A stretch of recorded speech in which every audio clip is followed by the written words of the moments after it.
कसं काय करू? खूप टेन्शन आलंय. ह्या महिन्याचा पगार एकतर कमी आलाय आणि त्यात आता एकतर आमच्या घराचा ईएमआय जातोय, मोबाईलचा ईएमआय जातोय आणि त्यात आलंय आता काकांच्या मुलाचं लग्न. आहेर टाकायचंय. आहेर पण चांगलाच काहीतरी करावा लागेल. घरातलं लग्न आहे.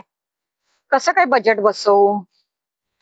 हा, सुप्रियाला मी पैसे दिले होते मागच्या महिन्यात. बघते तिला फोन करून बघते. हॅलो. हॅलो सुप्रिया. सुनैना बोलते ग. कशी आहेस? हो, मी बरी आहे ग. कामासाठी म्हणजे कशासाठी फोन केलेला माहितीये? अगं, मागच्या महिन्यात तुला मी हेल्प केली होती ना, एक 5,000ची. हा हा. तर अगं, ह्या महिन्यात ना माझ्या सुट्ट्या थोड्या झाल्या होत्या आणि पगार कमी आलाय त्यामुळे. त्यात तुला तर माहितीये आमचं घराचा ईएमआय जातो, मोबाईलचा ईएमआय जातो. हा, आणि त्यात अगं काकांच्या मुलाचं लग्न आलंय, घरातलं लग्न आहे. मग काहीतरी आहेर चांगला टाकावं लागेल ना, म्हणून मला पैशाची गरज होती ग. तर मला आता 2 दिवसात जरा ते 5,000 दिलेले अरेंज कर ना, रिटर्न कर.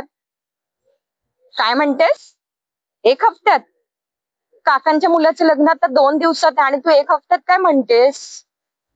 ते मला काय माहिती नाही. तुला जेव्हा हवे होते ना तेव्हा मी दिले होते ना लगेच एटीएम मधून काढून. आणि आता मला हवंय तर तू म्हणते 1 हफ्त्यात. ते मला काय माहिती नाही. मी 2 दिवसात तुला फोन करते. पैसे अरेंज कर आणि मला परवापर्यंत जे काय ते लगेच पाठवून दे. ठीक आहे? ठीक आहे, चालेल. बाय. हे असं असतं. एखाद्याच्या गरजेच्या वेळी आपण मदत करावी, तेव्हा आपण हो हो मदत करायला तयार होतो पुढे.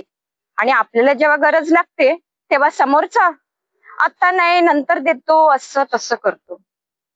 हीच आहे दुनिया. धन्यवाद.